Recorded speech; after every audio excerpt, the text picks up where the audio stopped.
As-tu déjà remarqué que ce n'est pas la douleur elle-même qui t'empêche de dormir, mais la manière dont ton esprit s'y accroche? On croit souvent que c'est notre dos qui nous garde éveillés, mais parfois c'est notre peur de la douleur qui nous maintient dans l'insomnie. Il existe un chemin plus doux que les anciens moines connaissaient.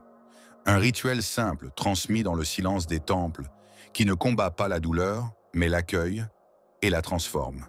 Car le sommeil profond n'est pas l'absence de sensation.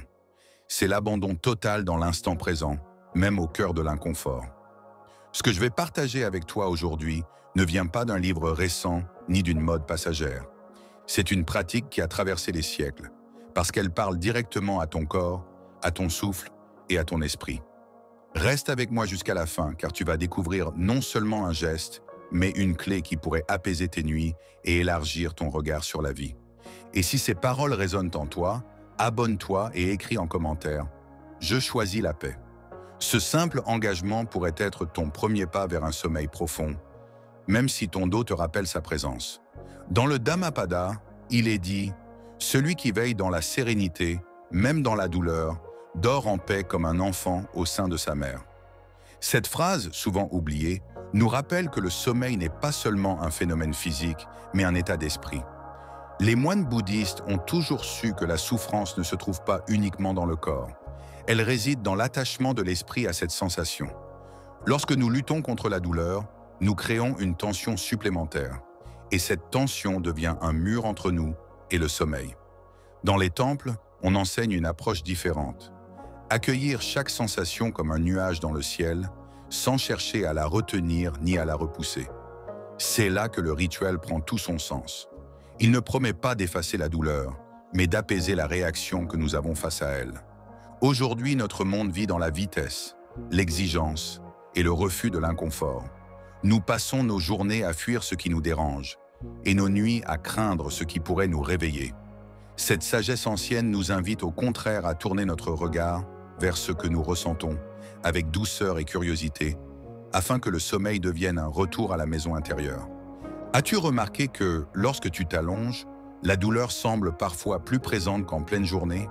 Ce n'est pas seulement parce que le corps se repose et que les muscles se détendent. C'est aussi parce que, dans le silence de la nuit, tout ce que nous avons réussi à fuir pendant le jour vient nous retrouver. Les moines appellent cela l'écho du corps, ce moment où les sensations, les pensées et les émotions résonnent plus fort, faute d'être noyés dans l'agitation. Dans l'enseignement bouddhiste, on parle des 4 nobles vérités. La première reconnaît la présence de la souffrance. Cela inclut la douleur physique, mais aussi l'inconfort mental et émotionnel. Le sommeil troublé par le mal de dos est une manifestation de cette vérité. La sagesse des anciens ne cherchait pas à nier ou à cacher cette souffrance, mais à l'observer sans résistance. Un maître zen disait « Quand tu cesses de te battre contre les vagues, la mer te porte ». Cette image est précieuse pour comprendre la relation entre douleur et sommeil. Si tu te bats contre la douleur, ton esprit s'agite, ton souffle se raccourcit et ton corps se contracte encore plus. Mais si tu relâches le combat, quelque chose en toi commence à se détendre et le sommeil peut revenir, comme une marée douce. Pour les bouddhistes, le corps et l'esprit ne sont pas 2 réalités séparées. Ce que tu penses influence la manière dont tu ressens ton dos, et ce que ton dos ressent influence la manière dont tu penses. C'est pourquoi le rituel dont nous parlons agit à la fois sur la conscience et sur la respiration, afin de créer une boucle vertueuse. Le corps apaise l'esprit, et l'esprit apaise le corps. Dans les monastères, on enseigne souvent un exercice simple. S'allonger, sentir chaque point de contact entre le corps et le sol, et imaginer que le poids se dissout dans la terre. Chaque expiration devient une offrande. Tu déposes la tension dans le sol, comme on dépose un fardeau trop lourd sur l'épaule d'un ami. En pratiquant cela, tu comprends que tu n'es pas obligé de porter la douleur toute la nuit. Elle peut rester présente, mais elle cesse d'être une ennemie. Et il y a une clé que peu de gens soupçonnent. La douleur peut devenir une porte vers la pleine conscience. Lorsque tu observes tes sensations avec curiosité, sans jugement, ton esprit cesse d'errer dans le passé ou de craindre l'avenir. Tu reviens ici, maintenant. Et c'est dans cet ici et maintenant que le sommeil profond peut s'installer. Ce que je vais te révéler dans la suite est subtil. Comment transformer l'attention elle-même en un baume pour ton dos et pour ton esprit.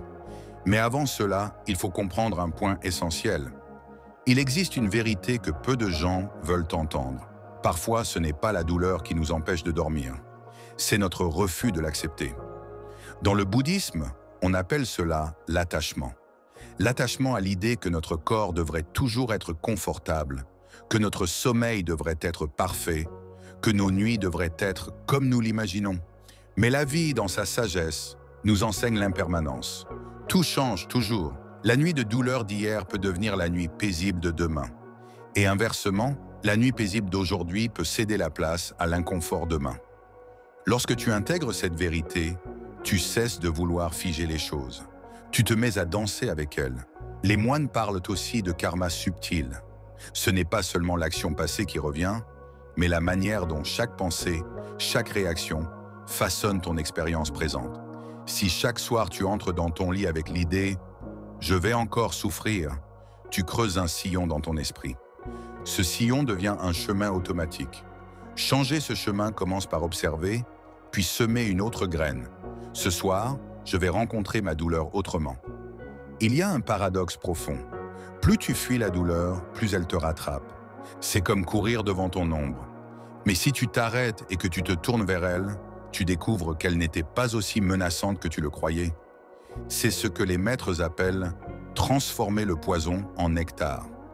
Utiliser l'énergie même de la douleur pour te plonger dans un état de présence si pur que le sommeil devient inévitable. La vacuité joue ici un rôle clé. Elle n'est pas le néant, mais l'espace dans lequel toutes choses apparaissent et disparaissent. Lorsque tu te rends compte que la douleur n'est qu'une sensation qui naît, évolue, puis se dissout, tu cesses de la prendre pour une prison éternelle. Elle devient une simple visiteuse dans l'espace de ta conscience. Et il y a enfin l'illusion du moi. Ce moi qui dit « j'ai mal, je ne dors pas, je veux que ça cesse ». Quand tu regardes de près, tu vois que ce moi est une collection de pensées, de souvenirs, d'habitudes, et non une entité fixe. Quand tu relâches cette identification, tu peux observer la douleur sans t'y confondre. Elle est là, mais toi, tu n'es pas elle. Dans les temples, on enseigne souvent qu'un corps peut être tendu, mais qu'un esprit peut rester libre.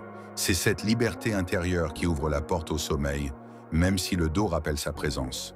Dans un instant, je vais te transmettre un rituel concret, issu de cette sagesse, pour que tu puisses l'expérimenter ce soir même. Un rituel qui ne combat pas ton corps, mais qui l'invite à se reposer avec toi, dans la même respiration. Ce rituel commence avant même de t'allonger. Dans le bouddhisme, on dit que le sommeil est une continuité de l'état d'esprit de la journée. Alors ce soir, offre-toi une transition consciente entre tes activités et ton repos. Première étape, préparer le corps. Assieds-toi sur ton lit ou sur un tapis, le dos soutenu par un coussin. Ferme les yeux et place tes mains sur ton ventre. Respire profondément par le nez, en laissant ton ventre s'ouvrir comme une fleur au printemps. Expire doucement par la bouche, comme si tu voulais déposer un poids invisible. Fais cela 9 fois, sans chercher à chasser la douleur, mais en l'accueillant comme un visiteur silencieux. Deuxième étape, le souffle apaisant. Allonge-toi sur le dos, genoux légèrement pliés si nécessaire pour plus de confort.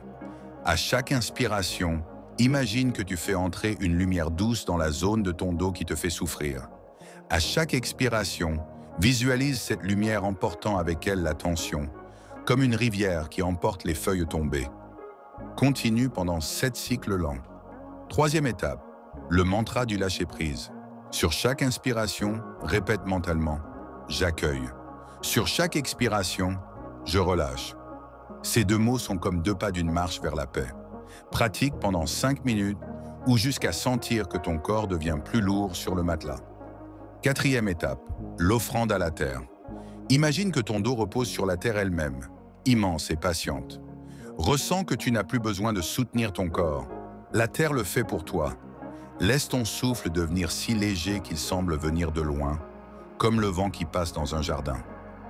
Une infusion de camomille ou de fleurs de tilleul, 30 minutes avant le coucher, peut soutenir ton rituel. Quelques gouttes d'huile essentielle de lavande sur l'oreiller invitent le système nerveux à se détendre. Tenir un carnet de gratitude sur ta table de chevet et y noter 3 choses douces vécues dans la journée prépare l'esprit à la paix. Si tu pratiques ce rituel chaque soir, il ne deviendra pas seulement un soutien pour ton sommeil, il deviendra un chemin vers une nouvelle relation avec ton corps, ta douleur et ta conscience.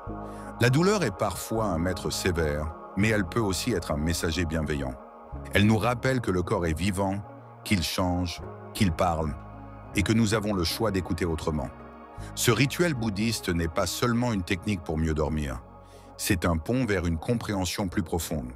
Tu n'es pas la douleur, tu es l'espace qui l'accueille. Et dans cet espace, il y a la paix. Chaque soir, lorsque tu t'allongeras, souviens-toi que tu n'as pas besoin d'attendre que tout soit parfait pour te reposer. Tu peux t'endormir au milieu de l'imperfection, comme un lotus qui s'ouvre même dans l'eau trouble. Alors je te pose cette question.